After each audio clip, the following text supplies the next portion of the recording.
Wonder, pages 281 to 283. Bear. We called the puppy Bear because when Mom first saw him, she said he looked just like a little bear cub. I said, that's what we should call him, and everyone agreed that that was the perfect name. I took the next day off from school, not because my elbow was hurting me, which it was, but so I could play with Bear all day long. Mom let Via stay home from school too, so that the two of us took turns cuddling with Bear and playing tug-of-war with him. We had kept all of Daisy's old toys, and we brought them out now to see which ones he'd like best. It was fun hanging out with Via all day, just the two of us.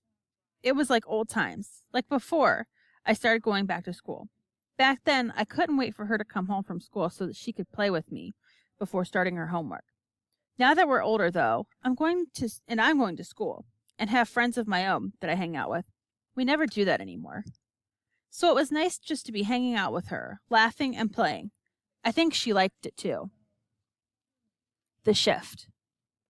When I went back to school the next day, the first thing I noticed was that there was a big shift in the way things were. A monumental shift. A seismic shift. Maybe even a cosmic shift. Whatever you want to call it, it was a big shift. Everyone, not just in our grade, but every grade, had heard about what had happened to us with the 7th graders. So suddenly, I wasn't known for what I'd always been known for, but for this other thing that had happened. And the story of what had happened had gotten bigger and bigger each time it was told. 2 days later, the way the story went was that Amos had gotten into a major fist fight with the kid, and Miles and Henry and Jack had thrown some punches at the other guys too. And the escape across the cornfield became this whole long adventure through a cornfield maze and into deep, dark woods. Jack's version of the story was probably the best because he's so funny. But in whatever version of the story, no matter who was telling it, two things always stayed the same. I got picked on because of my face, and Jack defended me. And those guys, Amos, Henry, and Miles, protected me. And now they protect me, and I was different to them. It was like I was one of them. They all called me little dude now, even the jocks. These big dudes I barely even knew before would knuckle punch me in the hallway now.